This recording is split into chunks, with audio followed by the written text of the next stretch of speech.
Shalom. First and foremost, I want to give all praises, honor, and glory due to Yahweh Bashim Yahushai, Bashim Kakwadash. Double honors to the elders and the apostles of Great Millstone. Peace and salutation to all the Akimat on the four corners, teaching truth and sincerity. This is Tasha Rakwal of the Gym at Dallas Camp, coming at you with a quick lesson. Lord's words edifying unto the hopeful elect. All right, Esau, Edom. As we see in the news, as we see what's going on across, Babylon the Great, aka America.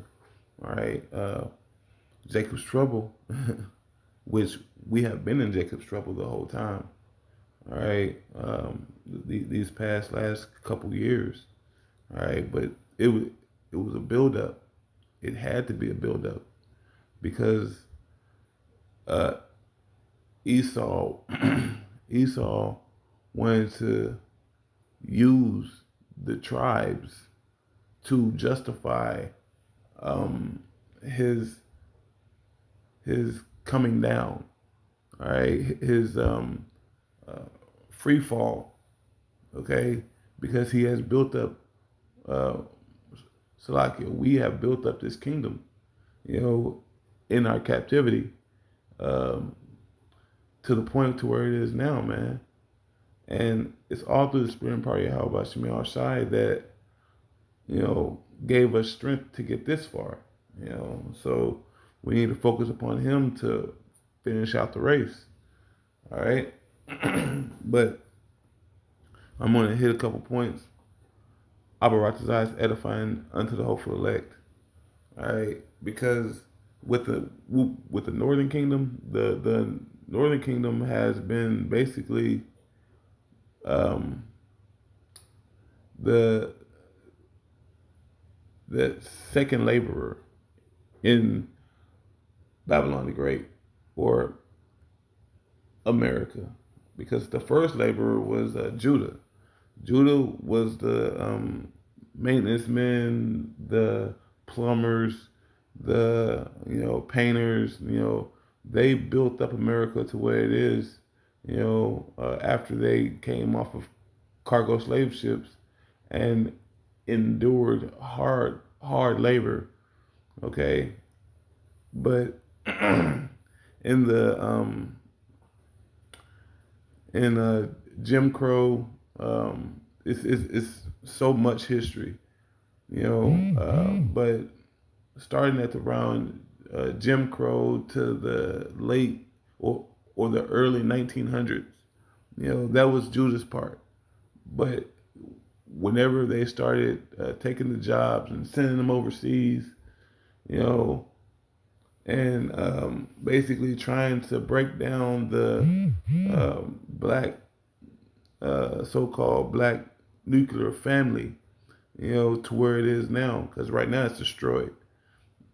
They wanted to break all that down, so they didn't have any power, to be lifted up, to fight any of the bullshit that they wanted to spew out. But all that to say, Issachar came in. Issachar, so-called Latinos, the 10 tribes, they came in and they were the ones that sustained Babylon the Great, with picking of the fruits, with, doing the construction, so they kept Babylon the Great in working condition. Now Esau don't need you anymore, you know? So, yeah, I'm going to go ahead and go in. All right. This is Sirach chapter 13. I'm going to start at verse 6, because this tells everything that they're going through. All right. It says, let me see. Should I start up? 1 second. Nah, I'll start at 6. It says, if he had need of thee, he will deceive thee and smile upon thee and put thee in hope. All right. He will speak fair. Like it. He will speak thee fair and say, what wantest thou? So Esau Edom has been putting on a mask this whole time to keep Jake in a docile, position up until he can take what he want and and cash you out, throw away the rest. Okay? And this happened to Judah first. All right? But now it's happening to the northern kingdom, Israel, the lost 10 tribes. All right? It says, and he will shame thee by his meats until he hath drawn thee dry twice or thrice, and at the last he will laugh thee to scorn. Afterwards, when he seeth thee, he will um, he will forsake thee and shake his head at thee. So Esau Edom has used, you know, these Latinos, Mexicans, which are the northern tribe, Issachar, you know, Reuben, Gad, he has used the northern tribe, and now he doesn't need them anymore. So he's discarded them. All right, and now he's looking at you like you're nothing of worth. All right, verse 8 it says, "Beware that thou be not deceived and brought down in thy jolly, Salakia, in thy jolly." It says, if thou be invited of a mighty man, withdraw thyself, and so much and more will he invite thee. So, now Issachar or these Mexicans and Latinos, thought that they were one like him, thought they were one just like Esau Edom. Some of them, whenever they come over here to the shores of America, they'll check white on their little checklist, to separate themselves, from the other dark skinned Latinos, and hell, even the Negroes. They would choose to live a lie, but now that's blown up in their face, because now Esau Edom has chosen them to be the first, ones that he comes down on. All right.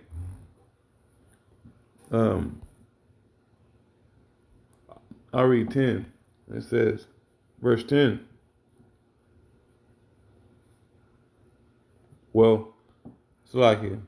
I'll jump to Wisdom of Solomon, chapter 2, verse 10. All right, because now this is the state that Esau Edom's in. All right, he's in this puffed up, prideful spirit, to where he's about to unleash holy hell onto the northern kingdom.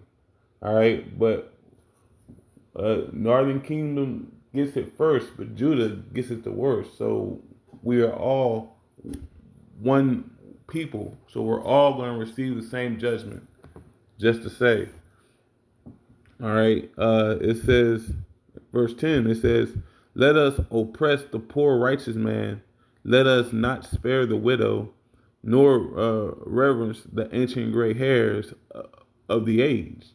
All right. That's Esau Edom coming down on Israel right now, or the northern tribe right now, because he's not sparing, your kid, your kids in daycare. Well, you're here right now. All right, you have transgressed the laws of the land. Well, we're going to take you and deport you back to the nation that you came from. Okay, that's Esau Edom's MMO right there.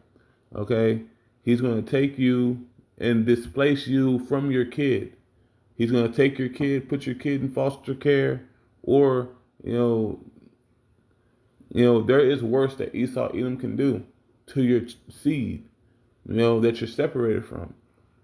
Okay, and this is going to continually occur because Esau Edom has no pity upon you.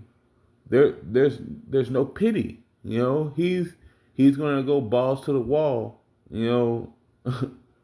Until all this shit is done away with, because it's going to take divine intervention to actually remove him out of power. Okay, and we'll get that in a little bit. All right, verse 11.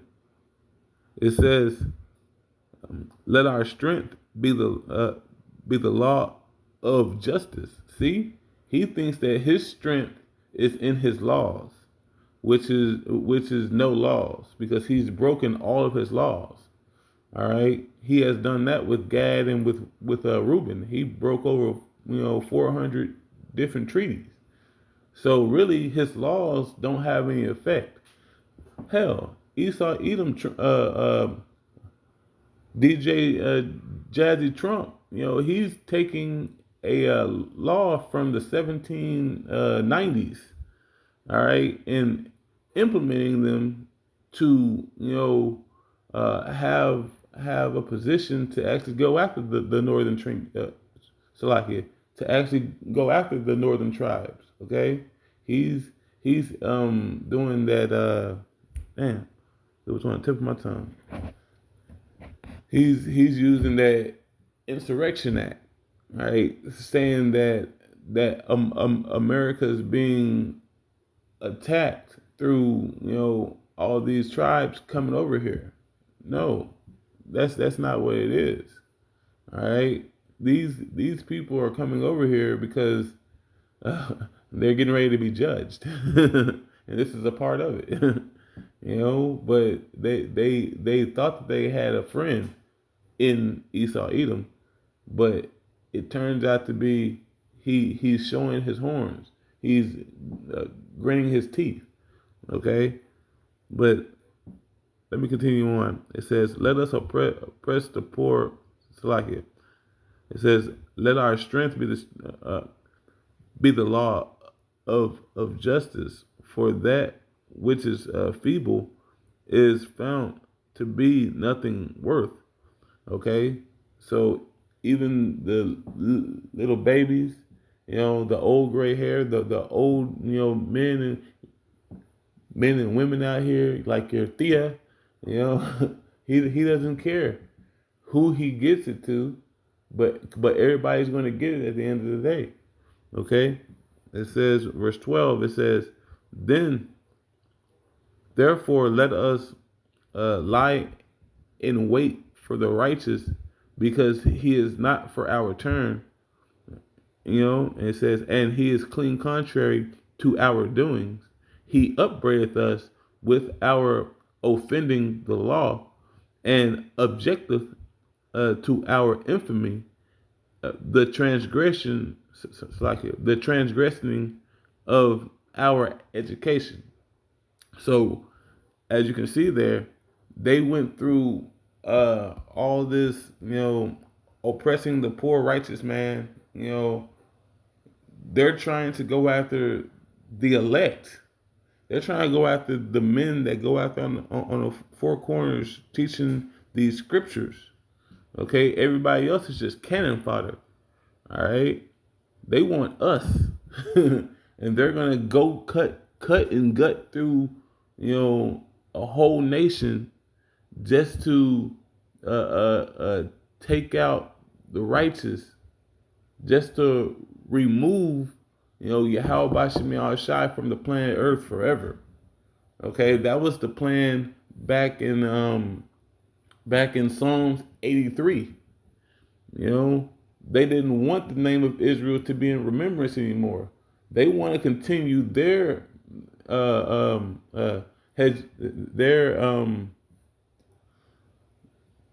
Salakia. They want to continue, what they got going. this over here in Babylon the Great. But this isn't going to continue. This can't continue. This is going to fall because it's not of Yahweh by Shemi Shai. Okay, let me 1 second. Sirach.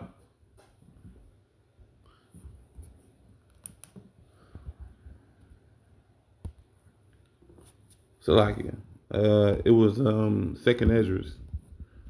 Second Esdras, chapter 15.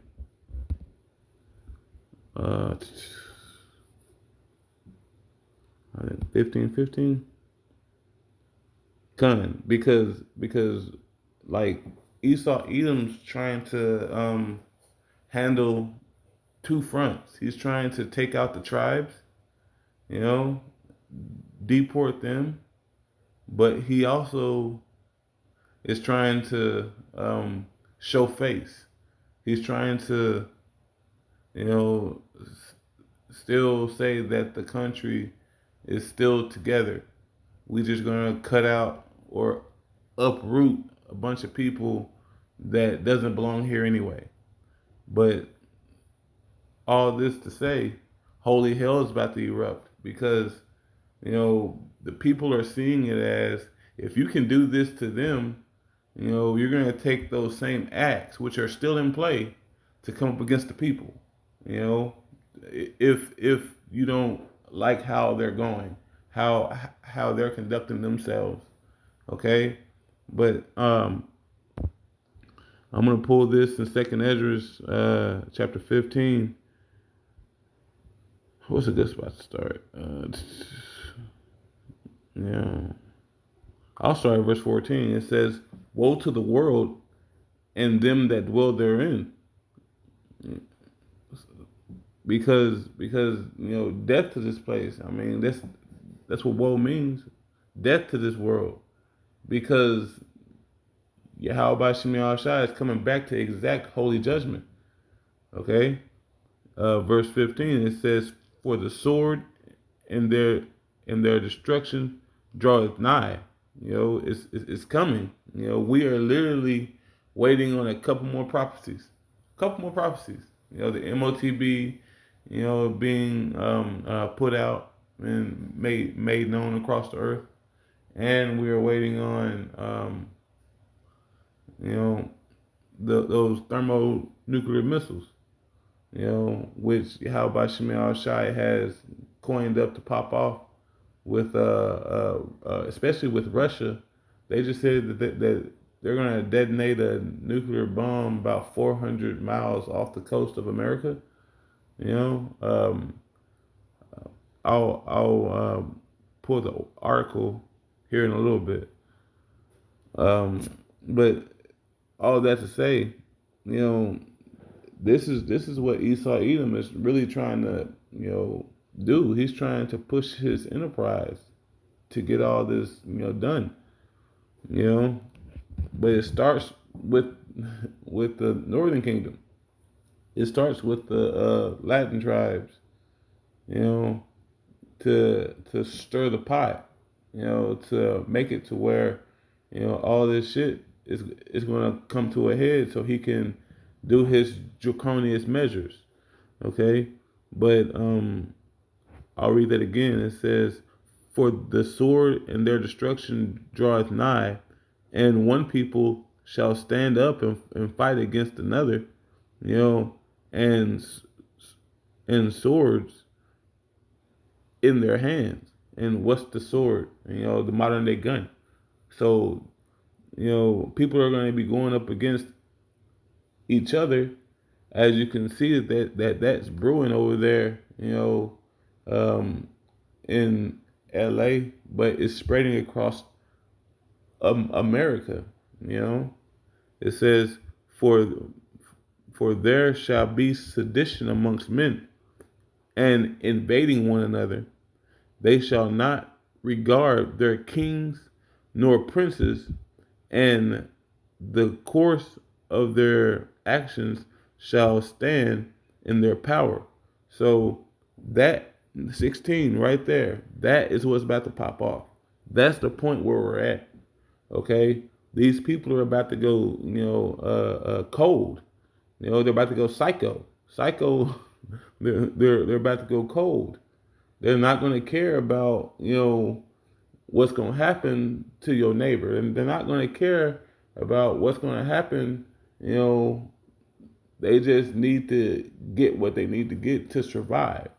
Okay, they're not thinking about having a compound. Having people from different tribes and nations to just come together. That's what America's been. It's been a melting pot. Now that melting pot, is gone sour. All right, nobody wants to be best friends with an Elamite. They want to be with their own people. But I'll read that again. It says, "For for there shall be sedition among men, and invading one another." There's going to be a need for food, for water. Everything's tainted. Everything's poison.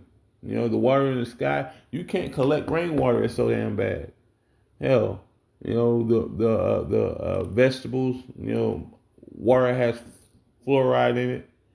You can't grow food. Well, you can grow food, but here in a little bit, if you haven't prepared to have seeds or anything like that, you're not gonna grow food.